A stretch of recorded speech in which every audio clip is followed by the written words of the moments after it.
Buenas tardes, chicos. Vamos a empezar nuestra sesión. Bueno, parece que hoy ya vemos un poquito de más asistentes. Nos hicieron falta como 2 asistentes la vez pasada, entonces, pues vamos a ver. Listo. Vamos a empezar nuestro primer tema. Este tema está relacionado es una muy pequeña introducción a la parte más metodológica del análisis cuantitativo.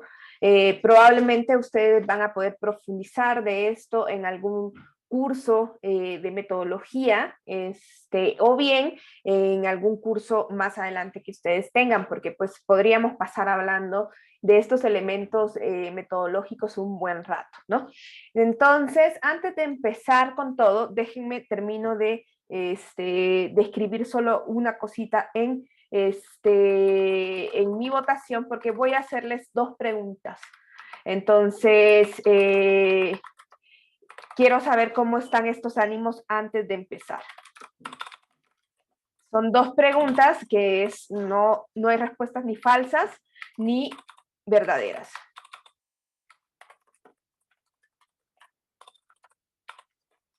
Ahí está.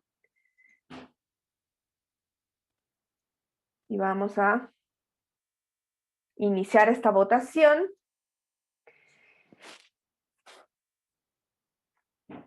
Y la primera es si la metodología es un orden de pasos, es decir, si es una receta, si ustedes la pueden seguir y ustedes siguiendo la metodología están de acuerdo o no. Vamos a ver cómo vamos.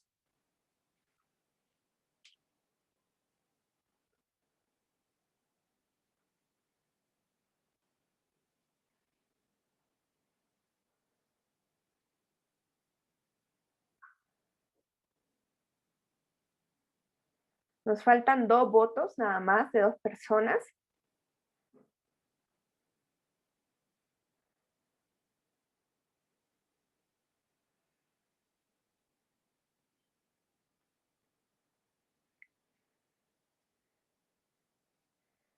Bien, ya tenemos todos los votos. Voy a finalizar la votación y voy a compartir los resultados. Entonces, básicamente la mayor parte de ustedes piensan que la metodología es un orden de pasos, una receta, algo que se puede seguir en orden y que la estadística es inherentemente positivista. Bueno, hoy vamos a discutir un poquito de estos elementos en la clase de hoy. Déjenme compartirles la pantalla a una pequeña presentación que he hecho. Esta presentación y la anterior sí las vamos a subir, el resto de presentaciones no las vamos a subir, esta porque es realmente un resumen de un montón de textos que están en inglés, entonces sí, pues me gustaría que sí los tuvieran a la mano, y yo sé que el inglés no se les, pues no se les exige a este nivel, entonces no podemos dejar muchísimas lecturas en inglés, entonces para que lo tengan un poquito como de base. Ahí tal vez la traducción mía se me va un poquito, van a disculpar los que sepan realmente inglés, ahí me corrigen, ¿no? Bueno, primero empecemos desde el principio, ¿no? En realidad, la investigación cuantitativa no se trata solo de recolectar datos, ¿no? E independientemente, el dato se construye. Y entonces, desde el momento en que el dato se construye, pues partimos que alguien lo está construyendo. Entonces, ustedes tienen que tomar en cuenta de que el dato construido siempre tiene un elemento subjetivo, ¿no? Entonces, pues en realidad lo que nosotros vamos a trabajar en este tipo de aproximación metodológica, pues está hecho por otras personas. Y vamos a hacer un breve recorrido por alguno de los pasos que esto implica, sobre todo en el aspecto de la operacionalización, que es cómo pasamos de conceptos a indicadores. Ahí nos vamos a dar cuenta que sí hay un elemento completamente subjetivo, ¿no?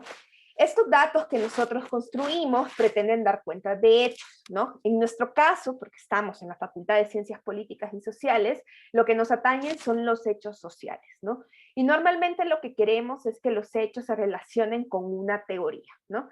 En este sentido, porque nosotros pensamos que somos ciencias, todas las ciencias sociales, porque las ciencias llevan como instrumento la teoría. Nosotros no basamos en teoría. Hay diferentes, y ahorita vamos a hablar de diferentes maneras de ver el mundo y de cómo se construye esta teoría. Entonces vamos a ver estas concepciones del mundo, cómo se trasladan a la manera en que hacemos la investigación, ¿no? Entonces, aquí ya más clarito, pues normalmente nosotros pensamos que la ciencia es una acumulación de conocimientos sistemáticos, ¿no? ¿Alguien me puede decir qué entienden por sistemático? ¿No? ¿Nadie en el chat? ¿Nadie quiere tomar la palabra? Que para conseguir cada dato se sigue un mismo procedimiento y como un mismo proceso, o sea, pasa por un sistema. Todo dato como parte individual pasa por el mismo proceso y así se junta el sistema. Así es, ¿no? Lo sistemático implica que hay una aproximación casi como sucesiva, ¿no? Vamos acercándonos con los mismos pasos. Por aquí veo que tengo algo en el chat. A ver. Algo lineal, nos dice Luis Lugo, que hay una clasificación. En efecto, todos esos son elementos sistemáticos, ¿no? Y ustedes qué entienden por conocimiento.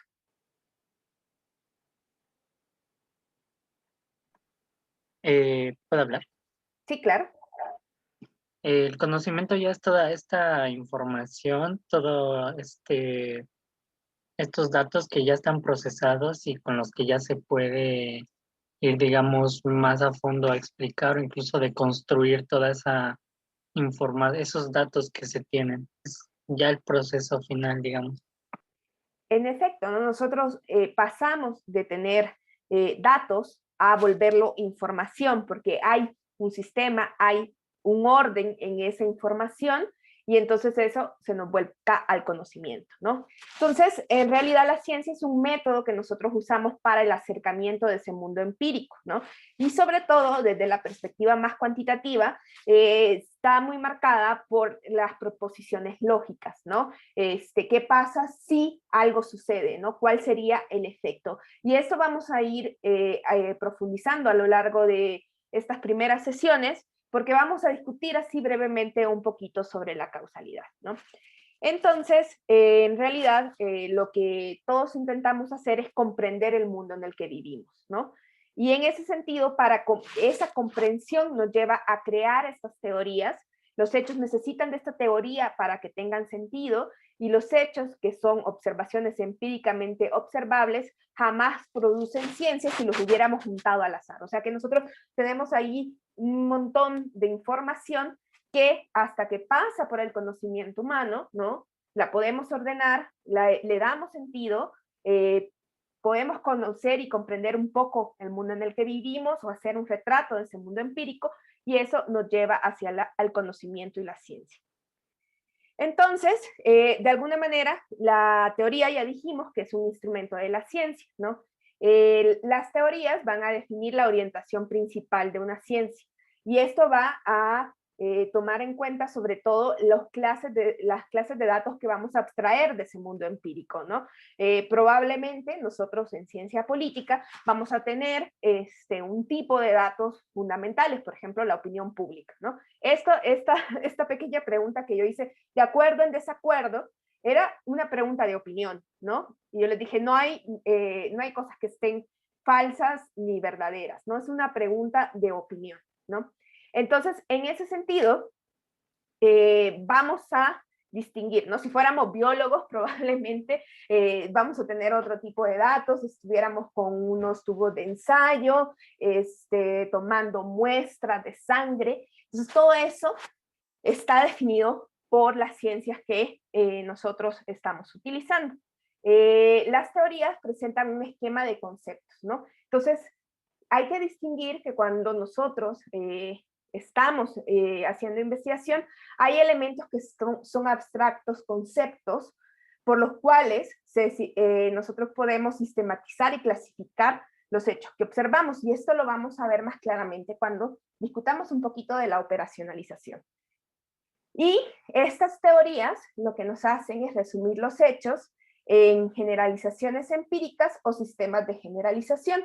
Es decir, que nosotros normalmente, cuando nosotros aportamos algo, estamos aportando a otro gran sistema de generalización, ¿no? Cuando nosotros decimos, voy a tomar este camino que me dice esta teoría, y entonces yo abono en un pedacito a esa teoría. Y una de las cosas que se busca muchísimo en la visión más cuantitativa, más, no voy a decir positivista, sino que post-positivista, es en la predicción de algunos hechos, ¿no? O bien, algunas teorías lo que van a plantear son los vacíos que hay en nuestro conocimiento, ¿no? A veces, y por eso cuando nosotros veamos, por ejemplo, las fuentes de información parten de un diseño conceptual. Entonces, ustedes entren a las bases de INEGI y lo primero que van a ver es que hay un diseño conceptual. O sea, INEGI no se levantó, se estiró y dijo, voy a hacer esta encuesta así por así, sino que hay una teoría, hay una serie de conceptos que están atrás y que entonces dijeron, bueno, necesitamos saber sobre esta teoría porque esta teoría nos dice que la realidad funciona así. Y entonces operacionalizamos esos conceptos, los volvemos indicadores y vamos a campo y los traemos de nuevo, ¿no? Entonces estos son como pequeñas cositas que quería señalar, me voy a saltar este. Y si bien esta es una postura que, por ejemplo, si ustedes abren el libro de Sampieri, ¿no? Que ustedes lo deben de conocer, bueno, que además es Hernández Sampieri y otra persona que siempre se me olvida su apellido, pobrecito, debe ser la persona más ignorada del planeta porque solo siempre nos acordamos de Sampieri. En realidad, o sea, nosotros estamos acostumbrados a que la metodología nos las enseñan un poco como un manual, ¿no? Mire, usted hace A, B, C y D, pero este señor Blumer, y también es una postura que tienen algunos metodólogos importantes como Fernando Cortés, es que la metodología se refiere a todo, a la búsqueda científica completa, ¿no? Y entonces, en ese sentido, no puede ser un conjunto superordenado. Ordenado sí, ¿no? Pero no superordenado de procedimientos lógicos que pueden aplicarse de forma desordenada a cualquier problema empírico. Fernando Cortés tiene también una figura mental muy interesante que él habla del helicoide de la investigación. Ustedes han visto los helicoides, ¿no? Que es como un caracol que sube, ¿no? O sea, no es una línea recta, pero sí vamos avanzando, ¿no? O sea, tampoco es algo que vamos hacia tan desordenado, ¿no? Entonces, en esta clase probablemente nosotros nos concentremos mucho más en los métodos que en la metodología per se, ¿no? Entonces, eso ustedes tienen que tener claro, que la metodología es toda esa búsqueda científica completa, son todas las estrategias y procedimientos que nos pueden ayudar a desarrollar una imagen de un mundo empírico, hacernos las preguntas sobre ese mundo, y esas preguntas se transforman en problemas de investigación y encontrar el mejor medio de hacerlo, ¿no? Que ahí es donde probablemente nosotros en esta clase vamos a aprender algunos métodos que nos ayudan a utilizar los datos y poder utilizar algunos indicadores. Y posteriormente la interpretación de los hallazgos. Entonces, pues hay todo un mundo metodológico y los métodos son solo una pequeña parte de ese esfuerzo metodológico. Lo que vamos a ver acá, y que muchas veces a lo largo de estas sesiones vamos a abrir una base de datos, casi sin conocerla muy a profundidad o sin haber reflexionado completamente sobre las teorías que están detrás de esos indicadores, pues eso es algo que es inherente a la investigación social. Entonces, ustedes tienen que llevar sus propias clases de metodología. Acá nos vamos a concentrar un poquito más en los métodos y en algunos elementos básicos como la operacionalización y un poquito sobre cómo recolectamos información a partir de encuestas, pero sí, pues les dejo ahí como la espinita de que realmente la metodología es un campo mucho más grande, ¿no? Entonces, por ejemplo, si nosotros pensáramos en un diseño aplicado de investigación, normalmente se nos presentan etapas o fases, ¿no? Y entonces nosotros pensamos que, bueno, vamos a plantear el problema, identificar y revisar las preguntas, ¿no? Y lo que vamos a tener es que cuando ya vamos a establecer nuestro plan de diseño, podemos escoger entre diferentes tipos de aproximación para la recolección de datos, hacer un inventario de los recursos y a veces en todo este proceso, en el caso de ustedes, que a lo mejor lo que más está cercano es hacer una tesis, no es tan grave, pero cuando ya estamos en otro tipo de aproximaciones laborales, ustedes se van a dar cuenta que, por ejemplo, evaluar la factibilidad de un proyecto de investigación va a ser sumamente importante, ¿no? Claro, nosotros nos podemos plantear una pregunta hermosa, preciosa, y escoger una aproximación de recolección de datos maravillosa, y entonces ustedes se dan cuenta que están planteando una tesis, que más que tesis de licenciatura parece tesis de doctorado, porque factiblemente no es posible acabarla en menos de un año, ¿no? Entonces, son todos esos elementos, o sea, hay elementos prácticos que también entran en juego cuando nosotros estamos haciendo investigación social. Eso, digamos, no lo vamos a ver nosotros, pero también existe. Bueno, vamos a hablar de los diseños de investigación rápidamente, porque ustedes el próximo semestre van a llevar su clase de análisis cualitativo, pero vamos a plantear como los 3 grandes tipos de diseños de investigación. Aquí en estas láminas me he basado en uno de mis metodólogos favoritos, que es John Creswell, que es, digamos, el papá de los métodos mixtos, ¿no? ¿Qué tipos de diseño de investigación existen? Bueno, la investigación cualitativa, y él hace como un pequeño resumen de cada tipo de diseño. En la investigación cualitativa lo que tenemos es un enfoque que explora y comprende el significado. Es muy difícil, entonces ustedes a veces por las mismas inquietudes, ustedes pueden saber qué tipo de diseño de investigación les conviene para dar respuesta a sus preguntas. Entonces, si ustedes quieren saber, o sea, cuáles son los significados o valores que las personas le dan a ciertos fenómenos sociales, pues el significado va a estar un poco complicado que ustedes lo puedan ver a partir de aproximaciones cuantitativas, ¿no? En el caso de este tipo de diseños de investigación, se utilizan preguntas y procedimientos emergentes, ¿no?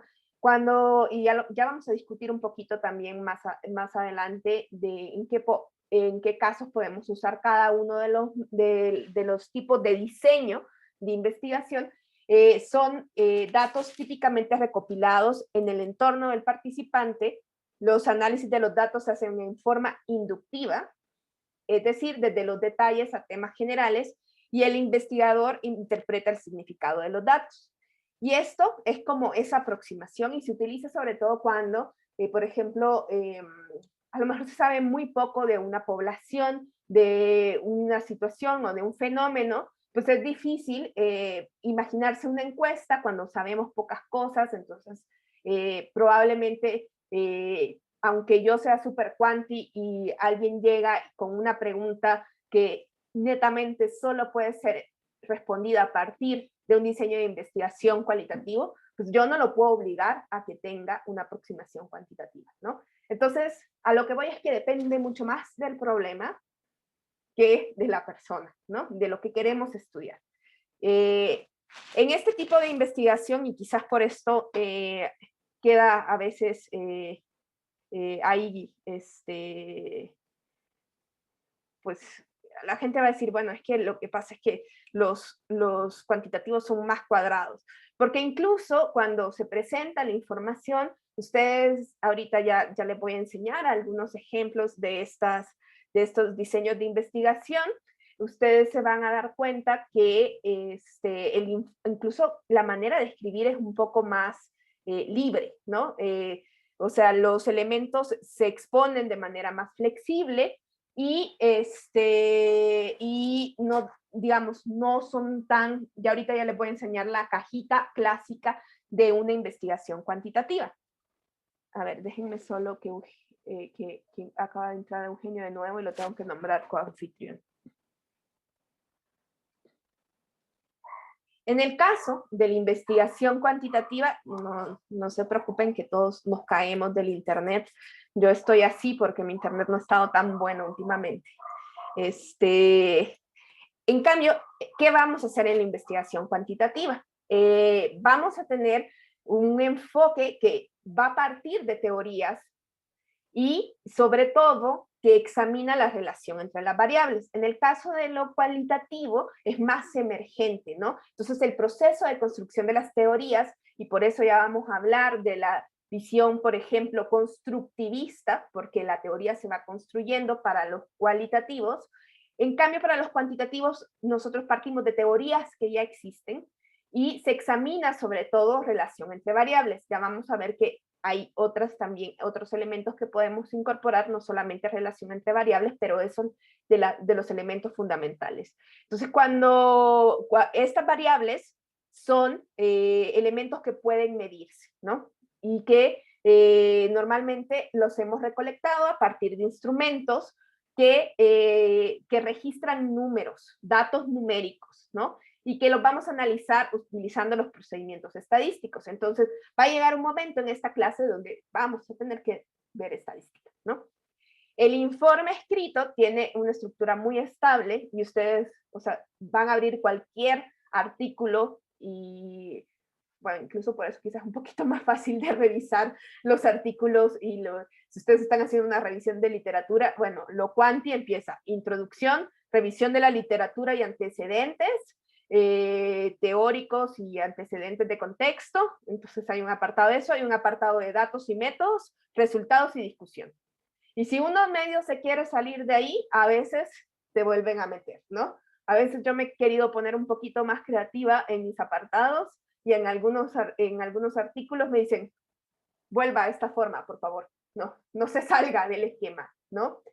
Es algo que es bastante común. Pero al igual que los investigadores cualitativos, las investigadoras cuantitativas, también que se dedican a esta forma de investigación, tienen suposiciones acerca de probar teorías deductivamente, construyendo, y lo que vamos a hacer sobre todo es construir protecciones contra sesgos. Vamos a tener una situación donde nosotros queremos ser objetivos. Y digo queremos porque casi nunca lo logramos por completo, ¿no? Pero sí vamos a querer y van a oír cosas como controlando, vamos a querer controlar por características, queremos aislar efectos entre relaciones, ¿no? Y eso nos va a permitir generalizar y sobre todo, y es algo que, por ejemplo, cuando nosotros estemos ya en la parte más práctica de, oye, sí, porque esta profesora me enseña a hacer código, o sea, yo la verdad es que debería de aprender ese PSS y hacerle con el menú, clic, clic, clic, o sea, sería lo más fácil, pero eso no es replicable, ¿no? Si ustedes hacen una investigación, cualquier persona tiene que ser capaz de replicar su investigación. Gary King, que les puse un par de lecturas opcionales ahí, que están en inglés, por cierto, últimamente se ha tomado la tarea de hacer réplicas de artículos, ¿no? Entonces imagínense que Gary King, que es pues un political science bien famoso, agarre el texto de uno, lo replique y le dé distinto, ¿no? Y él empieza a decir, ¿por qué a mí me da distinto, ¿no? Y es algo que ya casi no se hace, ¿no? Pero últimamente y con la llegada del software libre, hay una idea de transparencia. Y entonces lo que van a ver es que la gente no solo publica el paper, sino que publica todo el código detrás de lo que hizo, ¿no? Y eso es para que cualquiera pueda replicar y encontrar los problemas o partir desde ahí, ¿no? Entonces, también esa es una de las razones por las que nos tenemos que mover de estos procesos donde hacemos clic, clic, clic, clic en nuestra pantalla, porque pues eso no lo voy a replicar, ¿no? Entonces ustedes van a dejar documentado. le di a menú, un montón de screenshots, ¿no? Así, le di a menú, le di a no sé qué, le di, o sea, la verdad es poco práctico, ¿no? Entonces, ni modo, chicos, vamos a tener que aprender a programar un poquito y a dejar esos códigos ordenados, ¿no? Lo vamos a ir haciendo poco a poco, no se me asusten. Y bueno, existen los diseños de investigación mixtos, ¿no? Que es un enfoque de investigación que incluye la recopilación de datos tanto cuantitativos como cualitativos y la integración de las dos formas de estos datos, ¿no? Lo que vamos a tener es que normalmente pues va a depender hay algunos métodos mixtos que van a tener que van a estar más cargados hacia lo cuanti y otros mucho más cargados hacia lo quali. Y todo esto es porque algunos van a partir de diferentes supuestos filosóficos y marcos teóricos, ¿no? Ya vamos a ver, ahorita ya vamos a hablar de esos supuestos filosóficos, esas concepciones del mundo y cómo esto tiene que ver con quién diga que se pueda hacer mixto o no. Hay gente que no está de acuerdo con los métodos mixtos, que dicen que no se pueden integrar. Hay un grupo importante, y entre esas yo me considero que estoy ahí, que piensa que sí se pueden combinar, ¿no?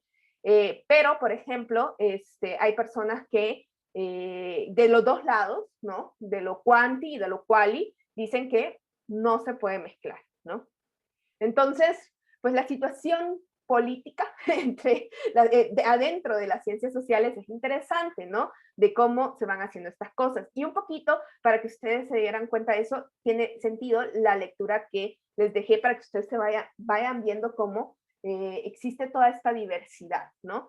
Y ustedes tienen, a mí me parece que ustedes que van iniciando una carrera académica, ustedes deben de, pues, ver todo el menú antes de escoger, ¿no? Entonces, yo sí les insto mucho a que, aunque ustedes después se vuelvan los más qualis de los qualis, aprendan muy bien lo cual, ¿sí? El supuesto central de este tipo de investigación es que existe esta combinación de enfoques cualitativos y cuantitativos y que además nos permite una comprensión más completa del problema de investigación. Entonces, de nuevo, ¿cuándo voy a usar yo este tipo de diseño? Pues también va a depender muchísimo de las preguntas que yo me estoy haciendo sobre la realidad. Entonces, eso ustedes tienen que tener en cuenta, ¿no? Créanme que parece algo sencillo, pero es que pues, nos vamos ahí en la cuestión de las modas, del método más sofisticado, del método que está de moda, ¿no? Entonces, hay gente que más bien parten, que dice, por ejemplo, piensen ahorita con lo de Big Data, ¿no? Yo quiero hacer Big Data, ¿no? Pero ¿qué quieres investigar? Yo quiero hacer Big Data. ¿Pero qué quieres? O sea, no. Primero va la pregunta de investigación y luego van los métodos, ¿no? Entonces, ustedes se imaginan que hay diferentes, estos métodos de investigación se han ido desarrollando de manera muy diferente, ¿no? Y han sido populares de diferente manera, ¿no? Al principio, ¿no? Claro que a los años 30 la investigación y los métodos estadísticos tenían una posición muy dominante, ¿no? Y ya después fueron agarrando más, pues un poco más de posicionamiento los métodos cualitativos, ¿no? Y bueno, y luego,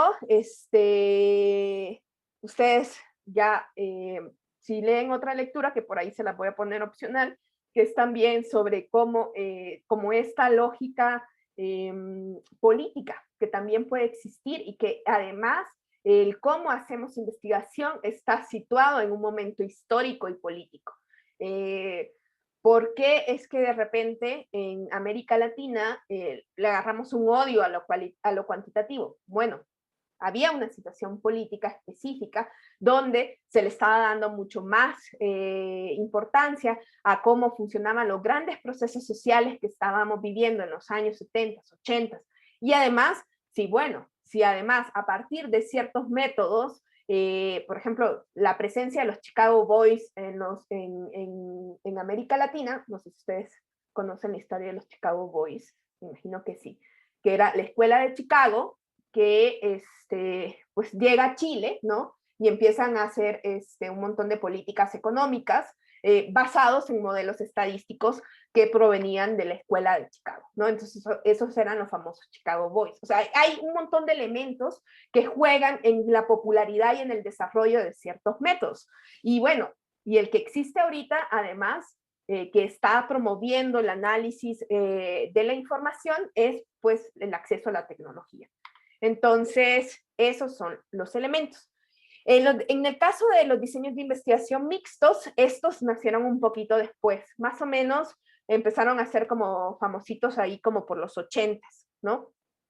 Y e incluso ya podemos empezar, o sea, se empezó a ver también que algunas cositas, no es que sean realmente cuantitativas, pero que ya no había tanto odio, digamos, que en algunos casos, en algunas investigaciones cualitativas, y que esto no significa que es mixto, o sea, el que ustedes hagan un tabulado de sus entrevistas y me digan, es que entrevisté a 5 hombres, 8 mujeres y tenían estas edades, eso no hace que la investigación sea cuantitativa, ¿no? Pero bueno, empezaban a hacer estos elementos. Y cada vez hay cosas que son más de frontera, ¿no? En general, nosotros lo que tenemos es que hay una pluralidad de prácticas de investigación social. Lo que distingue a las ciencias sociales en la actualidad es una orientación positiva hacia la participación de diferentes tipos de prácticas de investigación. Durante los años 80 sí había como esta guerra de los paradigmas. Edith Pacheco, que es una profesora del Colmex y que conoce mucho de métodos mixtos, ella habla de varias etapas, ¿no? Que dice que, bueno, al principio pues era así como el odio de reconocimiento, pero sabían que uno y el otro que existían. Así como cuando uno está viendo así a la calle y dice, se me está viendo raro, ¿no? Entonces se reconocían los quantis y los qualis se veían así, y ya después de ese momento de duelo, ¿no? Pues ya ha habido nuevas etapas donde existen formas en que se han ido combinando, ¿no? Por ejemplo, Charles Ragging, que a mí también me cae bien este señor, él dice que en realidad a él le gusta pensar que cuando nosotros nos acercamos a ese mundo empírico que hablé en las primeras diapositivas, nosotros estamos creando un continuum de datos, ¿no? Y que ese continuum de cómo nosotros construimos el dato puede ser cualitativo o cuantitativo, que son simplemente dos constructos sociales que agrupan a conjuntos particulares de práctica, ¿no? Y entonces, así como no existe una forma paradigmática dominante actual, no existe tanto para lo cualitativo ni como para lo cualitativo, ¿no? Y una de las cosas es que la investigación cuantitativa, dice este señor, se basa en muchos tipos de enfoques estadísticos y no es necesariamente epistemológicamente positivista en la orientación. Lo que quiero decir es que ustedes después de las clases de análisis cualitativo no les voy a poner una medalla de bienvenidos al positivismo, ¿no? Eso no va a pasar, ¿no? El que nosotros usemos una técnica no nos obliga a realmente volvernos a cambiar nuestra postura epistemológica, cómo nosotros nos movemos a la hora de hacernos estas imágenes del mundo, ¿no? Entonces, eso es una cosa que a mí me gusta aclarar en algunos estudiantes, porque siento que existe este miedo, ¿no? De que el dato me vuelve positivista, el dato me puede volver a mí, no sé, como que le estoy sirviendo al sistema, ¿no? Y más bien es simplemente, hay una postura de personas que señala que simplemente es una forma más de construir el dato, una representación de la realidad. Entonces, eso es como un elemento, ¿no? Entonces, lo de la guerra de los paradigmas, me lo voy a pasar rapidito porque yo me imagino que las conocen, ¿no? Incluso podemos encontrar, o sea, esta guerra en algunos colegas. A mí a veces he sido demasiado cuestionada por mis métodos, y bueno, ¿no? es interesante porque a veces uno encuentra pues más, pues como más elementos en contra a veces de gente que es muy cualitativa con respecto a la investigación cuantitativa, ¿no? Pero bueno, ¿de dónde proviene esta guerra? Pues proviene de esto que les comenté. Me voy a saltar esto y me voy a ir para acá, ¿no? Entonces, cuando nosotros pensamos en enfoques investigativos, podemos pensar en al menos 3 elementos, ¿no? Uno, que ya lo he ido comentando a lo largo de las diapositivas y de lo que les voy platicando, es que mucho de los métodos de investigación va a depender de las preguntas, ¿no? Entonces, todos estos métodos de investigación parten de las preguntas y a partir de eso vamos construyendo cómo recolectamos los datos, cómo los analizamos, su interpretación y su validación, ¿no? Entonces, esto es un elemento del enfoque, los métodos cuantitativos, ¿no? Y por otro lado están los diseños y esto que ahorita vamos a hablar un poquito más profundamente, que son las visiones filosóficas del mundo, ¿no? Entonces, ¿por qué es que hay gente que dice que definitivamente no puede haber una combinación entre lo cuantitativo y lo cualitativo? Es porque su visión filosófica del mundo le señala que no puede haber esa combinación, ¿no? Y esto está muy marcada en la gente que es post-positivista y en la gente, digamos, desde el lado de lo cualitativo, pues más constructivista, ¿no? En cambio, hay unas visiones del mundo un poco más transformativas y pragmáticas que estarían como más, pues un poquito más cercanos a hacerlo mixto, ¿no? También aquí entre lo constructivo y lo transformativo pueden encontrar a los interpretativistas, siempre lo pronuncio mal. Entonces, ¿qué significan estas visiones del mundo, ¿no?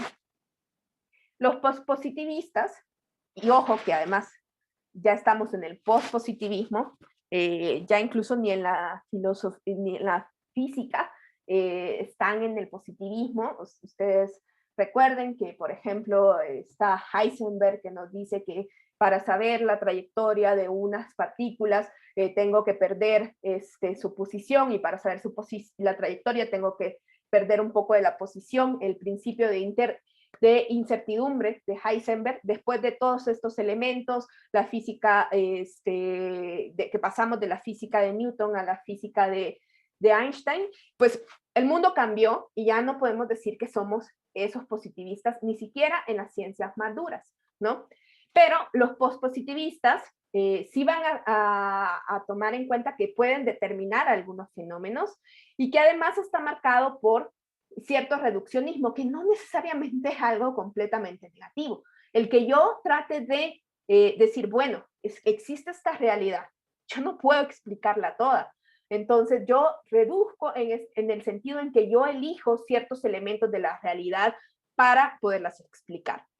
Y luego, los pospositivistas pues están muy marcados por la observación empírica y por la medición de esos elementos y por verificación de teorías.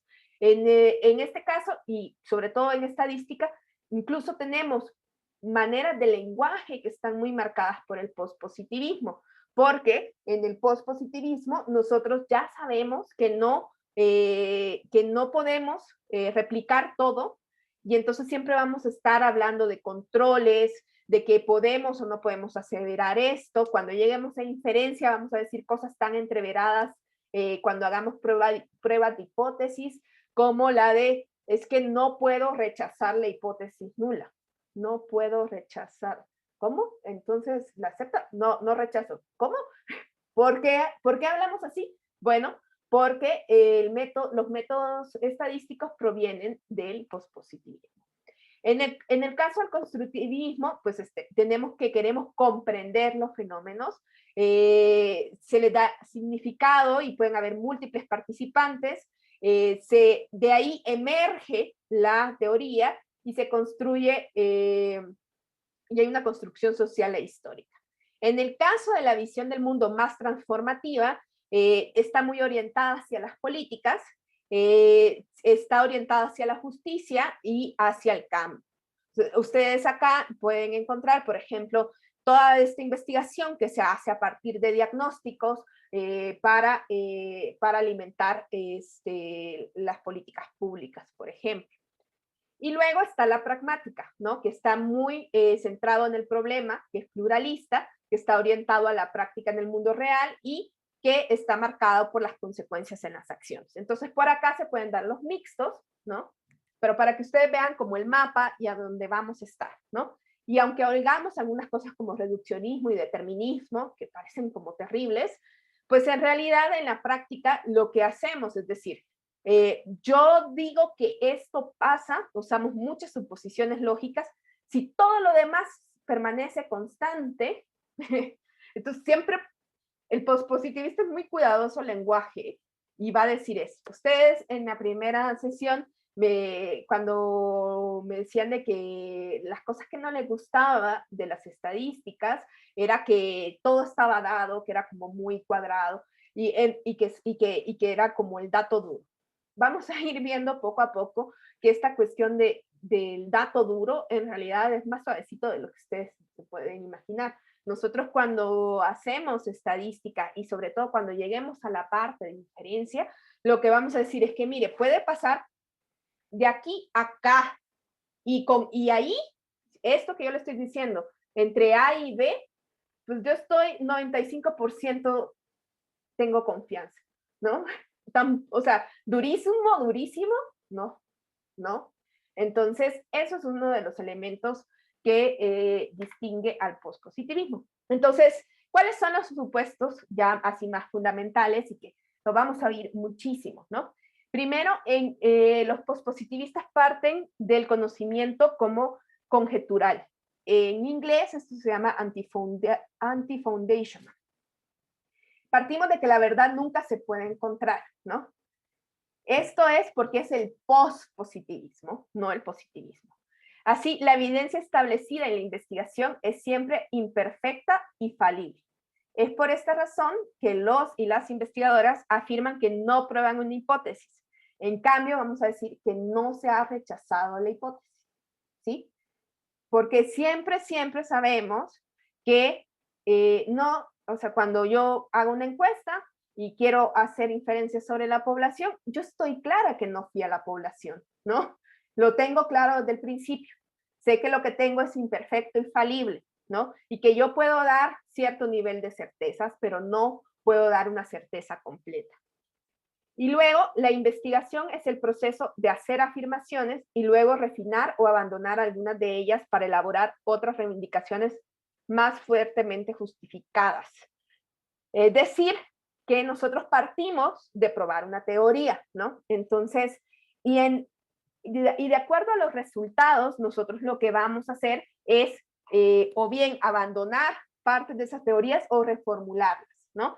Entonces, supónganse que tenemos una teoría muy general y entonces yo incluyo algún elemento que no había sido observado y entonces yo puedo reformularlo, ¿no? Por ejemplo, pensemos por ejemplo, Mincer, ¿no? Mincer es este señor economista que dijo que en la medida en que las personas tengan más salarios, digo, que tengan más educación, va a tener mayores salarios, ¿no?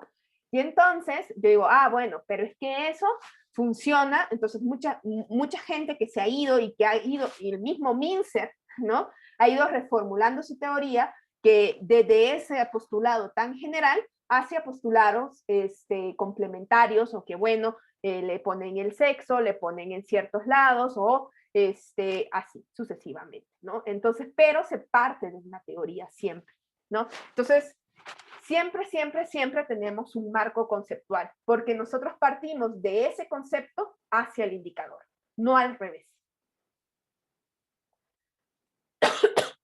Y vamos a tener datos, como que nos vamos a basar en evidencia, y esas evidencias las vamos a ordenar de manera racional para formar el conocimiento, de lo que hablábamos al principio. Y en la práctica, los investigadores lo que hacen, los y las investigadoras, lo que hacen es basarse en medidas, registros, ¿no? Los más comunes son las encuestas, pero en ciencia política hay de todo, ¿no? A mí me gusta siempre, y tal vez se los mando por ahí, este capítulo del libro, no sé si lo alcanzan a leer, el título, o lo ven así del otro lado. Dice, la solicitud de información como técnica de investigación en las ciencias sociales en México. Lo escribió José Cárdenas Sánchez. Y entonces, ¿él qué hizo? Él hizo que la solicitud de información como un instrumento normativo para el acceso a la información pública en México lo convirtió en una medida para analizar elementos de la ciencia política, ¿no? Entonces es muy interesante cómo nosotros pensamos, hay un montón de registros y de información hoy en día, sobre todo, donde, no sé, podríamos, con el Internet de las cosas, o sea, hay un montón de tipos de registros que se pueden utilizar para hacer información, ¿no? Para hacer nuestra investigación. La investigación va a buscar desarrollar afirmaciones relevantes y verdaderas que sirvan para explicar la situación de preocupación o que describan las relaciones causales de interés.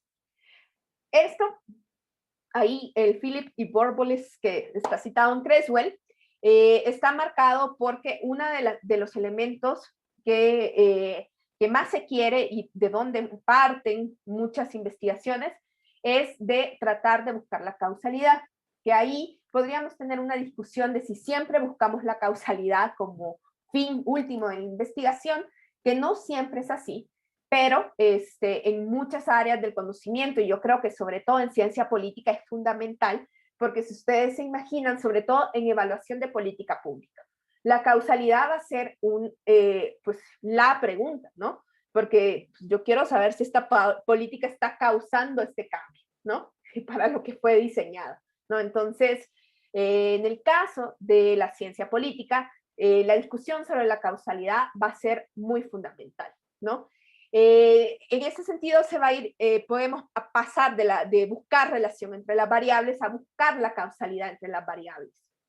Y eso va a necesitar pues unos métodos un poco más sofisticados que los que vamos a llegar a ver, pero sí vamos a contarles la historia de estos métodos. Y bueno, lo otro que ya les había comentado es estas ansias de objetividad que vamos a tratar de eliminar el sesgo, ¿no? Porque eso no es algo que nos permita acercarnos a la realidad si yo la estoy viendo de manera sesgada. Y vamos a tener estándares de validez y fiabilidad, ¿no? Esos son elementos que vamos a tener. Estos estándares de validez y fiabilidad a veces existen por comunidad, ¿no? ¿Por qué yo digo 95% de confianza? ¿Por qué yo digo que mi muestra es grande a las 30 unidades?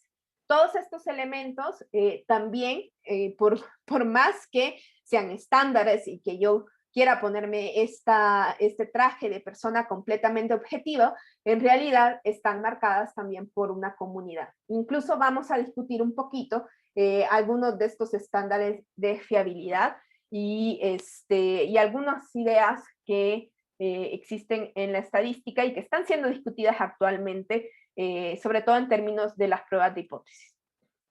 Me voy a saltar lo constructivista y lo transformativo, porque no. Entonces, también tenemos que una cosa es entonces ya tenemos el enfoque de investigación, que puede ser cuantitativo, cualitativo o mixto, tenemos los métodos de investigación y tenemos las concepciones del mundo. Dentro de cada tipo de enfoque vamos a tener diferentes diseños, ¿no? Y aquí hay algunos ejemplos porque pueden haber más. En los métodos cuantitativos básicamente tenemos dos tipos de diseños. Tenemos los experimentales y los no experimentales. Y pues experimentales suenan así como que me puse una batita blanca y agarré ahí unos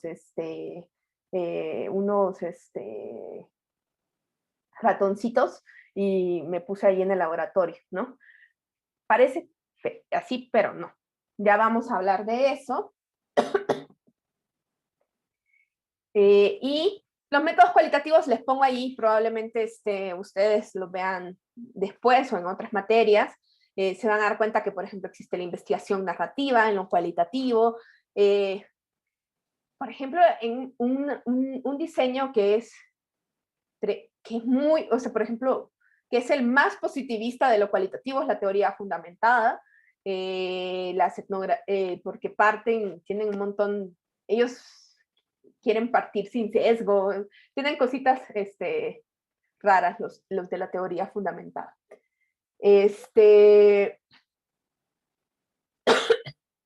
Entonces, por ahí, bueno, Raúl Pacheco ya está en Flaxo, México, no en el CIDE. Por ahí, los métodos mixtos, por ejemplo, ahí sí pueden haber un poco más de variedad de diseños, porque pues porque como son combinaciones de estos, pero sobre todo se muestran que si ustedes empiezan, por ejemplo, el convergente, empiezan lo quali y lo quanti al mismo tiempo y convergen en algún momento, o van en secuencia, o van en multifase, ¿no? Que van evaluando. Y como ustedes se imaginarán, o sea, una de las grandes cosas y problemas de los métodos mixtos es que en realidad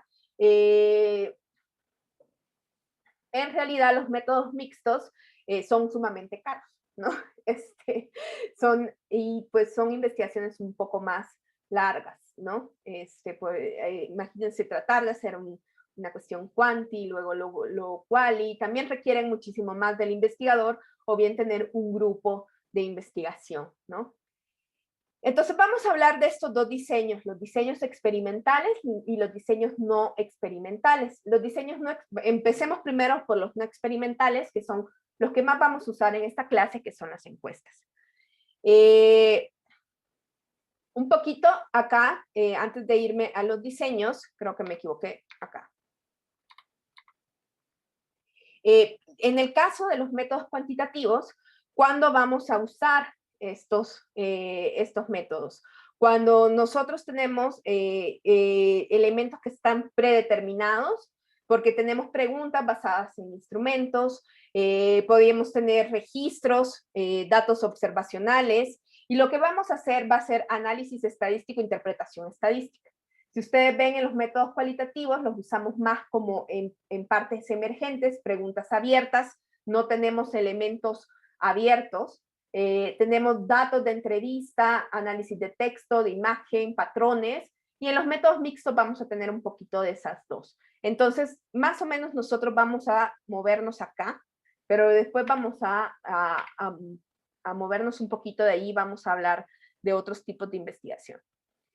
Luego, ¿cuándo vamos a utilizar, cómo podríamos elegir, ¿no? De acuerdo al problema de investigación, que es algo que he hecho hincapié también a lo largo de esta pequeña charla, que ya los debo de tener aburridos porque ya voy hablando casi 40 minutos, es que vamos a utilizar un enfoque cuantitativo, sobre todo cuando querramos identificar los factores que influyen en un resultado. Incluso ustedes cuando oigan, casi eso es el título de todas las investigaciones, los factores asociados a, no sé, a la opinión pública, al rechazo de tal medida, ¿no? Entonces, yo lo que quiero saber es qué genera ese rechazo. Entonces, voy creando esta idea de factores asociados. Digamos, en los años 30 era muy común que oyéramos palabras como determinantes, ¿no? Los determinantes de... Pero hoy ya nos movimos y usamos más la palabra factores que determinantes, porque los determinantes implica que yo determino todo el comportamiento y que quizás estoy hablando de causalidad. Y ya vamos a hablar después de la pausa de lo terriblemente difícil que es buscar la causalidad, ¿no? Y luego, ¿para qué también? Y esto sí es completamente cercano a lo que ustedes van a hacer después en su futuro profesionales, cuando ustedes buscan evaluar la utilidad de una intervención, ¿no? Como les comentaba, en evaluación de política pública, si bien cada vez más se hacen evaluaciones de carácter más mixto, que normalmente hay una evaluación cualitativa y una cuantitativa, pero casi siempre para evaluar la intervención vamos a utilizar una una estrategia cuantitativa, ¿no? Si nosotros queremos comprender los mejores predictores en ciertos resultados, ¿no? Yo quiero saber, quiero predecir, y esto también, cada vez que hay una contienda electoral, ¿no? Se ponen todas las casas encuestadoras porque quieren predecir mejor los resultados y hacen sus modelos de predicción. Todos estos elementos probablemente va casi nadie, bueno, sí, siempre está la parte de preguntémosle al experto, ¿no? Pero probablemente el experto está retomando datos cuantitativos también, ¿no? Y luego, si ustedes parten de que quieren probar una teoría o una explicación, ¿no?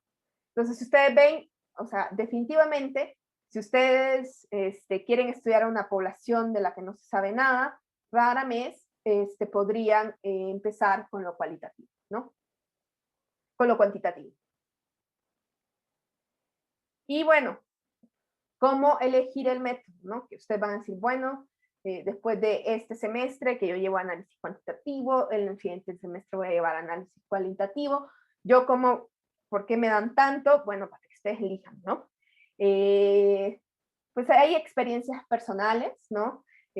Por ejemplo, si ustedes como cualidades propias de escritura técnica, científica, de lo estadístico, de lo informático, ¿no? Probablemente quizás alguien con esas capacidades se vaya por el diseño cuantitativo, ¿no? Además de lo que ya dijimos del problema de investigación, ¿no? Luego dice Creswell, y a mí esto me dio risa, dice, las personas que disfrutan escribiendo de manera literaria o realizando entrevistas personales o haciendo observaciones cercanas pueden gravitar al enfoque cualitativo. Yo conozco a demasiados escritores que no, que hacen cuantitativo. Pero bueno, eso es. Y los métodos mixtos, pues ahí es una persona que esté capacitado en ambos, ¿no? Pero otra cosa que hay que tomar en cuenta es quién nos está leyendo, ¿no? La audiencia, ¿no? Cómo funciona, hacia quiénes ustedes se quieren orientar, ¿no? Hace poco yo mandé un artículo a una revista y me lo regresaron diciéndome que por favor le quitara los gráficos, porque no los entendí, ¿no? Entonces, la audiencia es importante, ¿no? No solo en el método, sino en cómo presentamos los resultados. Me voy a saltar esta parte y me voy a ir a los diseños. Si quieren, nos tomamos una pequeña pausa ahorita de 10 minutos, le puedo poner la musiquita y volvemos, y entonces ustedes hoy sí ya van a participar más porque tengo planeadas más encuestas para ustedes. Y voy a poner esto en pausa.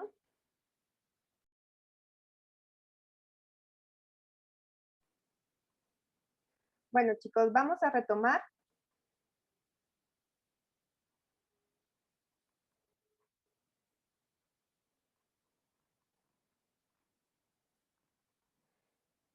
Listo, bueno, entonces hoy ya vamos a hacer una cosa un poquito más divertida. Solo déjenme que les explique, porque voy a poner, espérenme que se me perdieron todos mis archivos.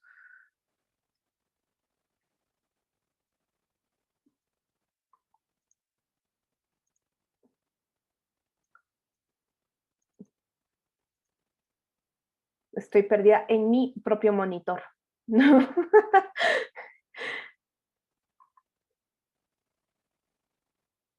Luego les voy a dejar también una guía súper cortita para evaluar si me entendieron esta plática y simplemente ustedes van a distinguir a partir de leer ciertos pedacitos de alguna de las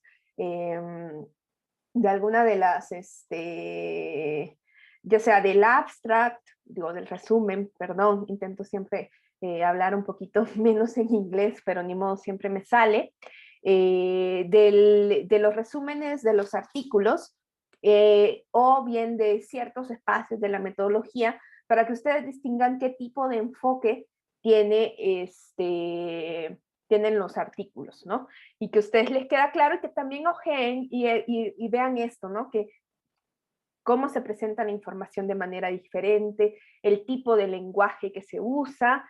Entonces, esos son elementos que que ustedes tienen que tomar en cuenta.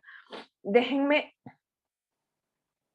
solo encontrar, ya los había abierto, pero creo que se me cerraron mis ejemplos y me fui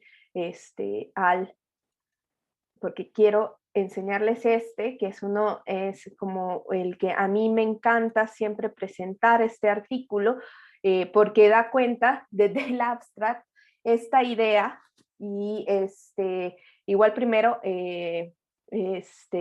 lo voy a presentar y ustedes van a votar y me van a decir qué tipo de enfoque utiliza, ¿no? Esto está bien fácil, ¿no? Déjenme compartir mi pantalla, quiero que solo se vea mi PDF. Ahí sí lo ven bien, ¿no? Voy a iniciar la votación, ¿no? Y ahí está, con el resumen. Este es un artículo y dice, retorno de la educación superior en Chile, efecto en la movilidad social a través del estimador de diferencias en diferencias. Dice, el presente trabajo analiza la evolución de la tasa de retorno a la educación terciaria en Chile, utilizando la técnica del estimador de diferencias en diferencias. El estudio busca establecer el impacto que ésta genera en la movilidad social utilizando datos de corte transversal obtenidos de la encuesta de caracterización socioeconómica gubernamental CACEN para los periodos 2003 a 2009 y 2006 a 2011. Este estudio contribuye con nueva evidencia al confirmar que el salario de las personas más su nivel de estudios puede dar respuesta a hipótesis que podrían explicar un cambio en la estratificación social de los individuos. Para el periodo 2003 a 2009, la tasa interna de retorno de la educación superior es positiva, sin embargo, se evidenció que no hay mejoramiento de ingresos para el individuo que decidió estudiar en el periodo 2006 a 2011. A ver, entonces una encuesta así rapidito, ¿no?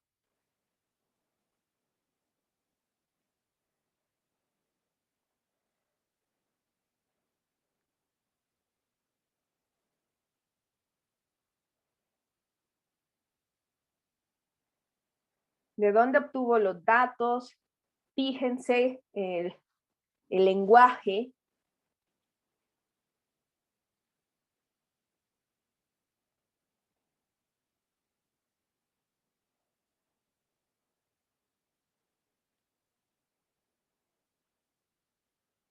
Me faltan 4 votitos.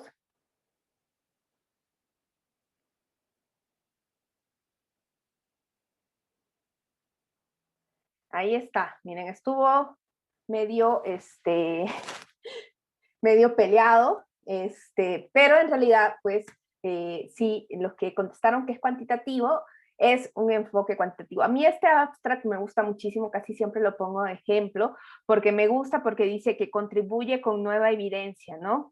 Que es esto que decíamos de este conocimiento que se va construyendo y que yo voy aportando nueva evidencia. Confirma, lo que hizo fue confirmar una teoría que ya estaba, ¿no? Entonces, confirma, ¿no? Que el salario de las personas más su nivel de estudios puede dar respuestas a hipótesis, o sea, trabaja mucho con hipótesis que podrían explicar un cambio en la estratificación social. Y si ustedes ven, queda muy claro desde el inicio que busca establecer un impacto, ¿no? Establecer impactos, determinar impactos, calcular impactos, darle sentido a esos impactos. Por aquí dice que es positivo. Y además proviene de una encuesta, ¿no? Ese es otro elemento fundamental. Entonces tenemos una combinación entre cómo se presentan los resultados, el objetivo, ¿no? De dónde parte de una evidencia y entonces contribuye a una discusión que existe y se basa en datos de una encuesta y eso lo hace cuantitativo. Por ahí quizás algunas personas dijeron que era mixto porque a lo mejor la idea de la estratificación social quizás les pareció como de significado o algo, pero la estratificación social y la movilidad social se pueden operacionalizar en indicadores que tienen que ver con el logro en, por ejemplo, en escala de ocupaciones, ¿no? Entonces, Otra cosa que a mí me gusta de este texto es que si ustedes ven, para el periodo 2003 a 2009, dice, la tasa interna de retorno de la educación superior es positiva. Sin embargo, se evidenció que no hay mejoramiento real de ingresos para el individuo que decidió estudiar en el periodo 2006. O sea, si ustedes ven, o sea, los autores como que toman su distancia y no presentan como sus hallazgos como algo, como una realidad así completa y que no tienen, no, dicen, bueno, en un año me dio, en otro año no me dio, entonces tienen mucho cuidado del lenguaje, ¿no? O sea, porque dice, se evidenció que no hay mejoramiento real, ¿no? Ese tipo de redacción bastante entreverada, ¿no? Que después ustedes ya van a entender por qué hablamos así cuando ya lleguemos a pruebas de hipótesis, pero se evidenció que no hay. Porque dice, ¿y por qué no? ¿Por qué hablan así, ¿no? De entreverado. ¿Sí, Eugenio? Nada más como un comentario rapidito, profe. Hace unos días, Woolrich tuiteó que si él pudiera retirar como una frase de toda la disciplina sería diferencias en diferencias, porque dice que confunde mucho a la gente. Entonces le quería pedir o preguntar si rápido puedes explicar en qué consiste el método de diferencias en diferencias, el estimador. Así rápido, no. Pero ahorita que lleguemos a, porque ahorita ya vamos a ver los diseños, por ejemplo, los estimadores de diferencias en diferencias se utilizan mucho para las evaluaciones. ¿Qué entiendo por diferencias en diferencias? ¿No? Normalmente esto parte y que cuando yo encuentro, cuando tengo un grupo de control y tengo un grupo que le ha sido aplicado algún proceso, ¿no? Y entonces yo los veo antes, por ejemplo, esto es un caso del estimador de diferencias en diferencias, se pueden hacer de otro montón de maneras, pero digamos, esta es como una super simplificación, que lo que hacen es entonces que yo lo veo antes y para esto se necesitan datos de panel a lo largo del tiempo, ¿no? Entonces yo veo a los individuos, tengo a los dos grupos, los veo antes, los veo después del proceso y lo veo durante el proceso y lo veo después del proceso. Entonces yo a partir de eso puedo hacer diferencias en diferencias, ¿no? Porque tengo la diferencia de cada individuo antes y después y tengo la diferencia entre los dos grupos. Por eso se llaman de diferencias en diferencias. Porque son dos diferencias. Ahorita ya vamos a ver un ejemplo también para los diseños que también es de este tipo. Listo. Me voy a pasar para acá y este es, bueno, Claudia Stern es una vaquita sagrada, por ahí.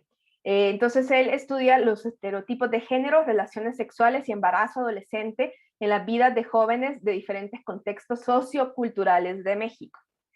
Y entonces aquí sí me voy a ir un poquito más, y además para que ustedes vean cómo va la metodología. Dice, este artículo se basa fundamentalmente en los resultados de trabajo etnográfico y de entrevistas grupales realizados en 3 contextos socioculturales.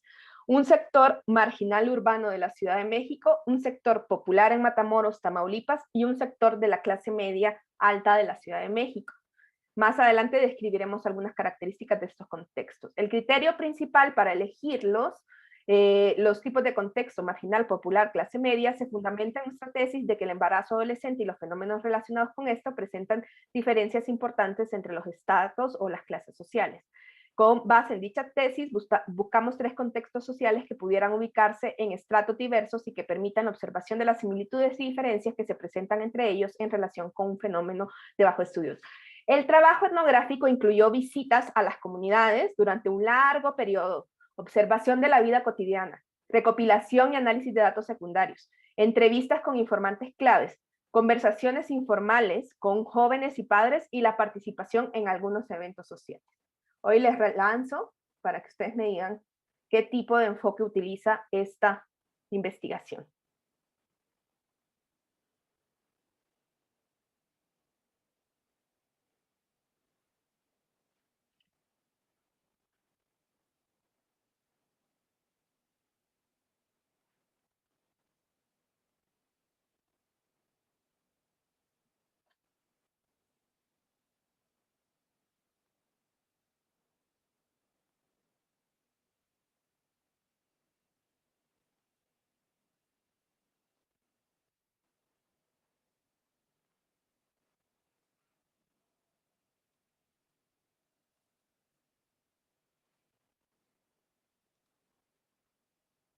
Ahí vamos.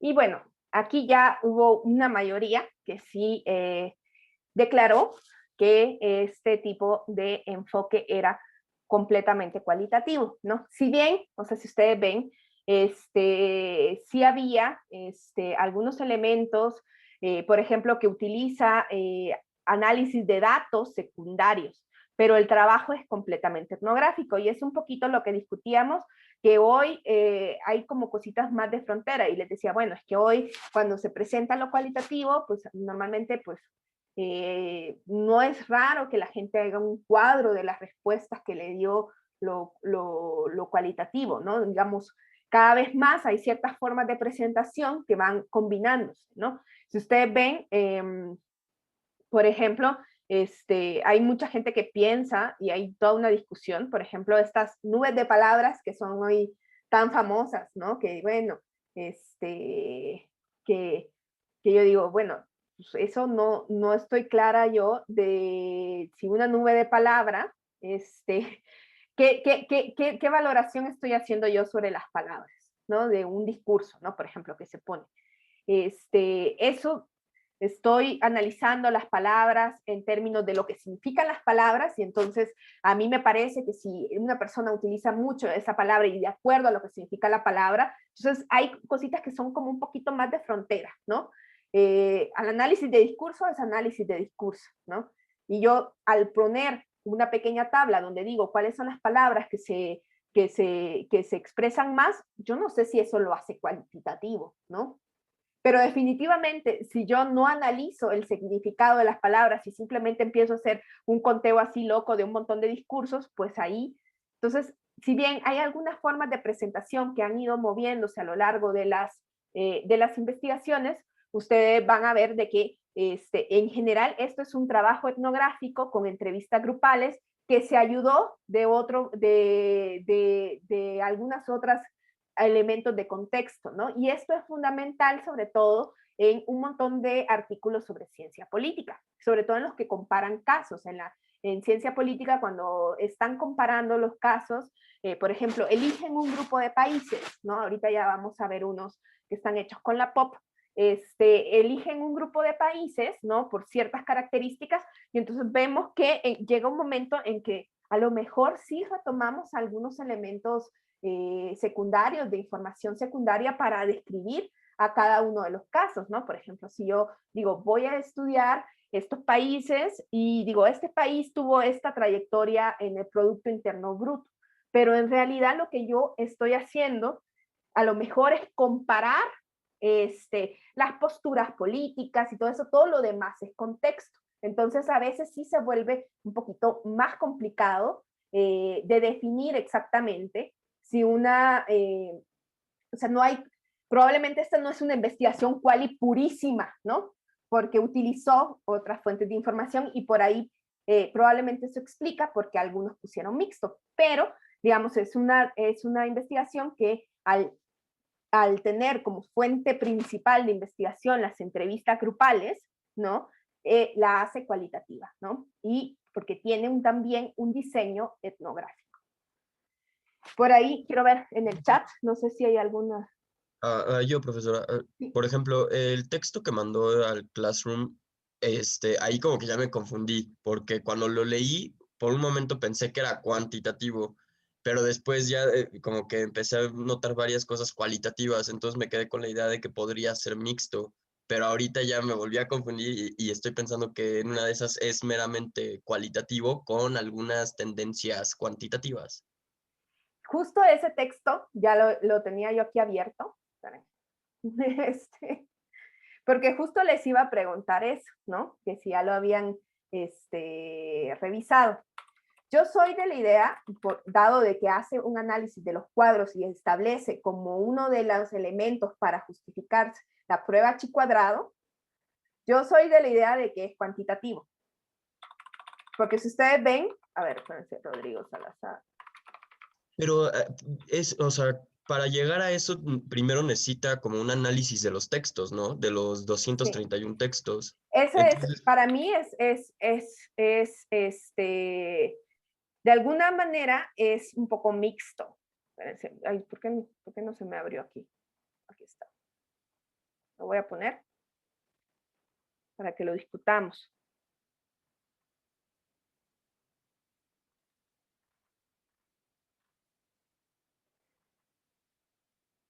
Y vamos a revisar entre todos y vamos a llegar a una decisión que quizás no sea unánime.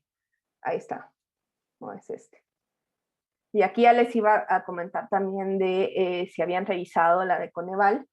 Espérenme que tengo una cosa en el chat que no había contestado.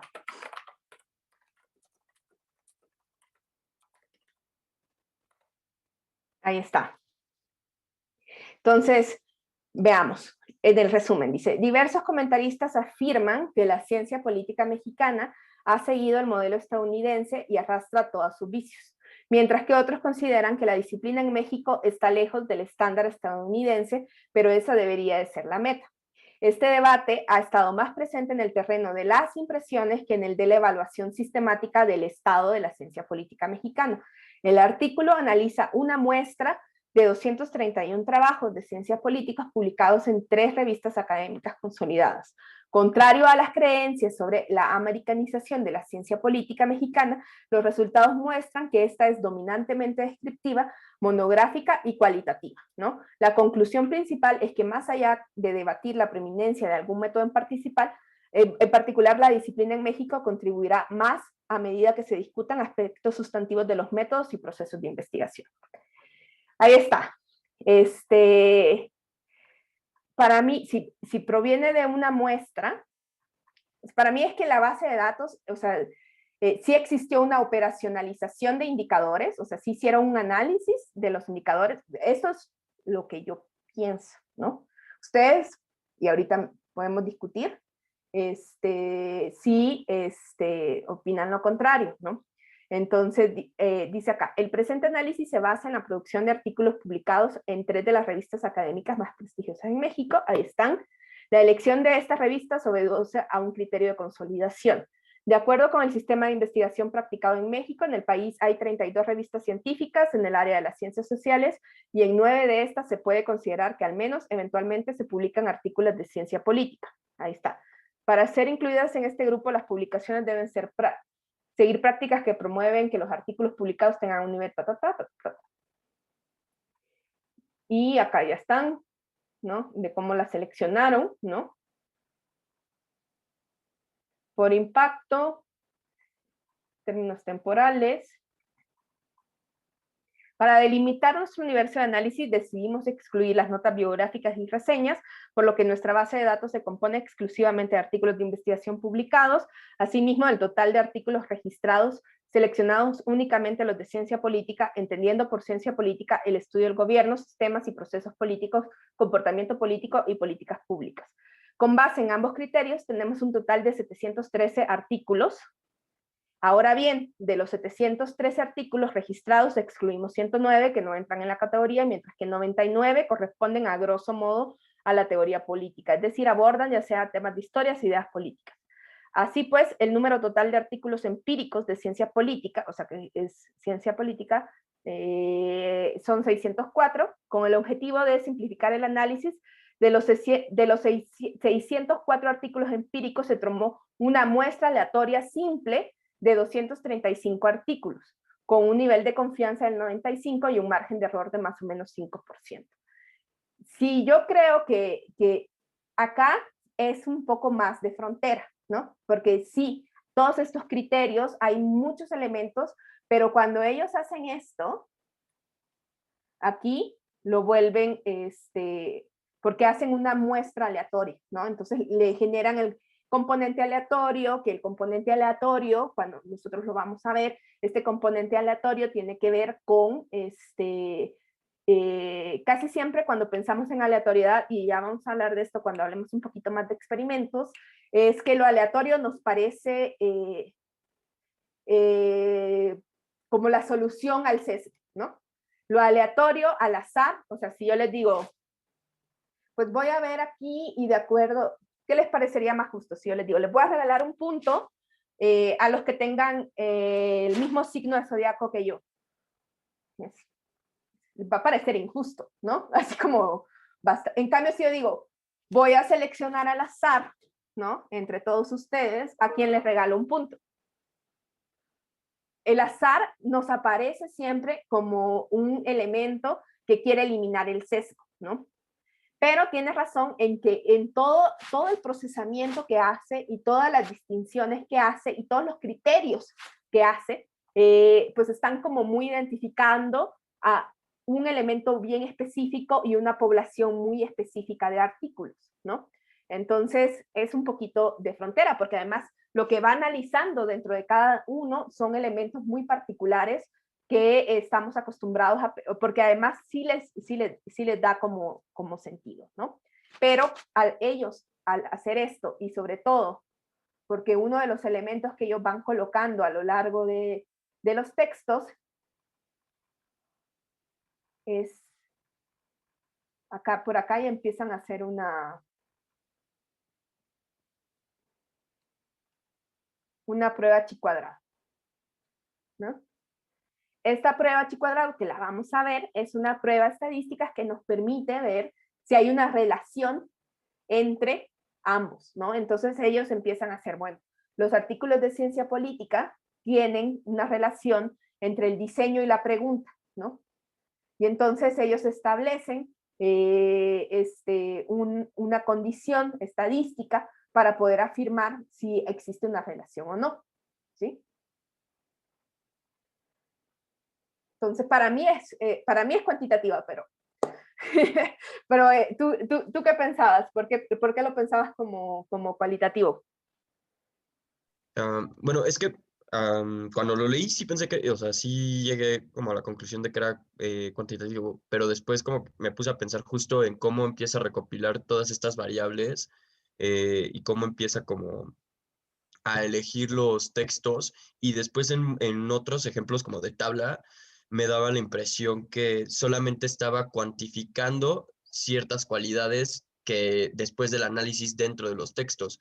Por ejemplo, hay creo que una parte en donde te explica qué tipo de temas se tocan en los textos y ahí te cuantifica y te dice X número de textos trata sobre políticas públicas, X número de textos trata sobre narcotráfico, cosas de ese estilo.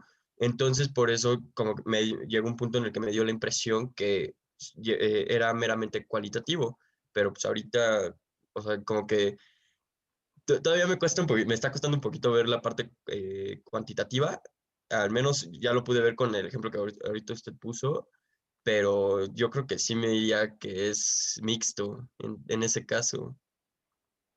Sí, es una aproximación, porque no usa una base de datos como tan normal, ¿no? Digamos, o sea, es en este sentido, pero si tú ves, o sea, en realidad no se mete a ver los significados dentro de cada uno de los, digamos, cuando nosotros tenemos un objeto de estudio, ¿no?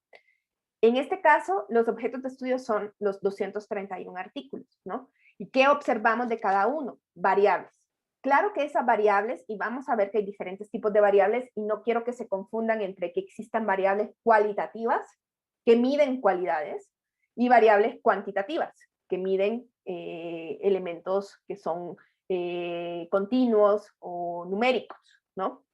En este caso, o sea, en realidad nosotros no sabemos, por ejemplo, si o sea, acá sabemos que estos hablan de políticas económicas, sociales y laborales, pero no sabemos más allá de eso, ¿no? No nos dice, bueno, o sea, no hay como voz de cada uno de los 231 artículos. Cuando nosotros estamos frente a un análisis cualitativo, nosotros vamos a notar de que tenemos voz de cada uno de los casos, de cada uno de los elementos analizados, de cada una de las unidades de análisis que estamos investigando, ¿no? Entonces, en este caso, pues yo no sé aquí de estos 60, o sea, no hay como una voz propia o un elemento que me dé significado de lo que me están comentando.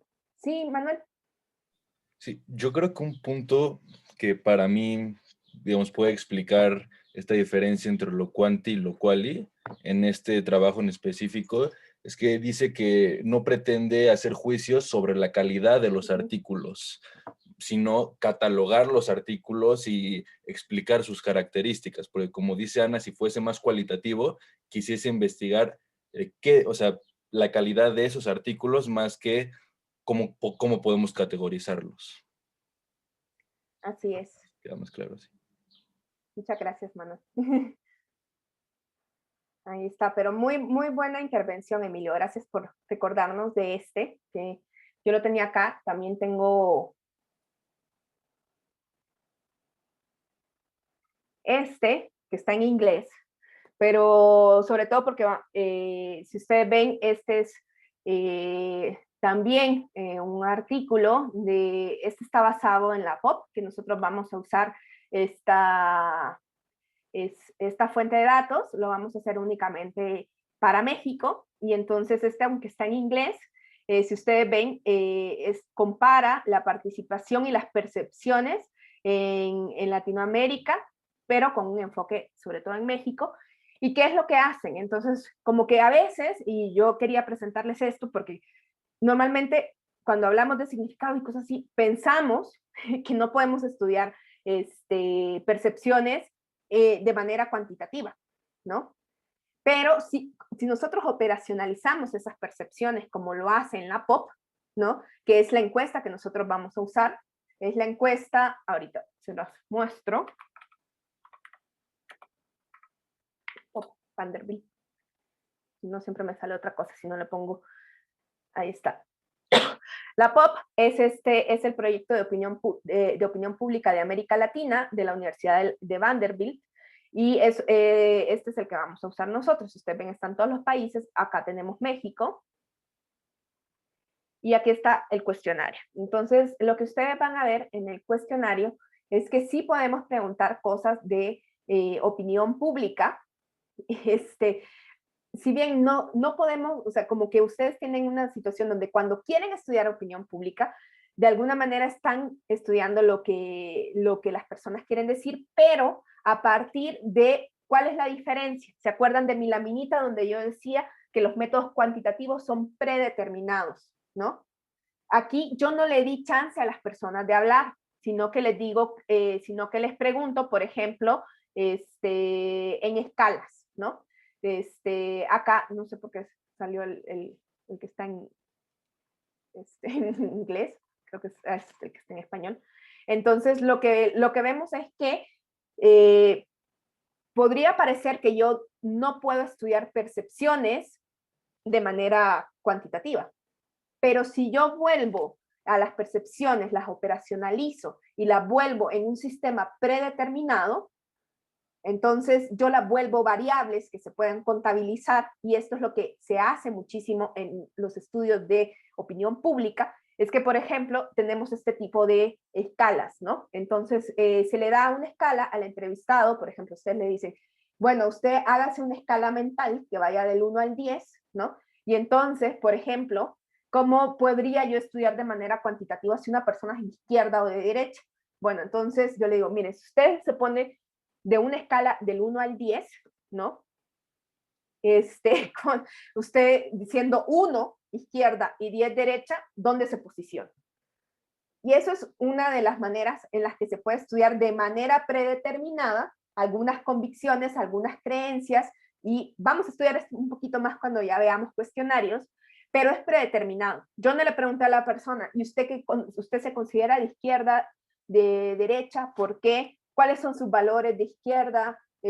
¿A qué personajes de izquierda admira? O sea, no le di chance de hablar lo que para esta persona significa ser de izquierda o de derecha, ¿no? Sino que simplemente yo tengo un instrumento predeterminado, y a partir de ese instrumento predeterminado registro información y la analizo, ¿no? Y eso es lo que hacemos en lo cuantitativo. Entonces, muy probablemente los investigadores del texto que les mandé a leer sobre la ciencia política en México, pues tenían pues 231 registros, ¿no? Donde fueron anotando, este texto es sobre o sea, sobre el tema A, no sé qué, hace esto en el diseño, hace esto en la metodología. Hizo todo este catálogo completamente predeterminado y luego lo estableció como variables. Entonces, Porque yo siento que ustedes, sobre todo en ciencia política, sí hay esta confusión de que dicen, ah, bueno, es que entonces si voy a estudiar, si en lo cual y puedo estudiar los significados, entonces yo para qué, y si yo quiero saber los significados de los elementos políticos en las personas, o sea, no voy a poder hacer cuánto, ¿no? Por acá hay algo, dice que Eugenio, ¿lo quieres decir en voz alta o tienes problema con tu...? Bueno. No, o sea, era orientado hacia lo que ya habíamos discutido y lo que había aclarado Manuel, que yo creo que lo que confunde de la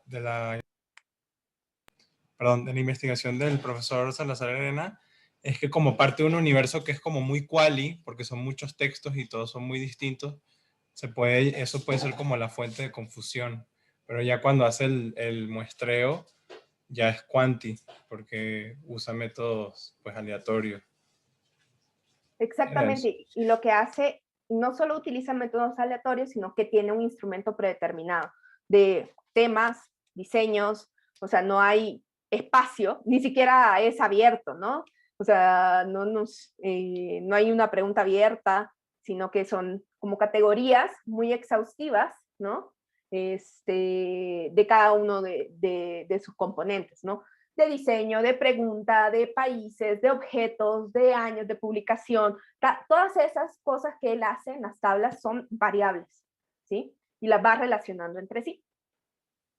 Sí.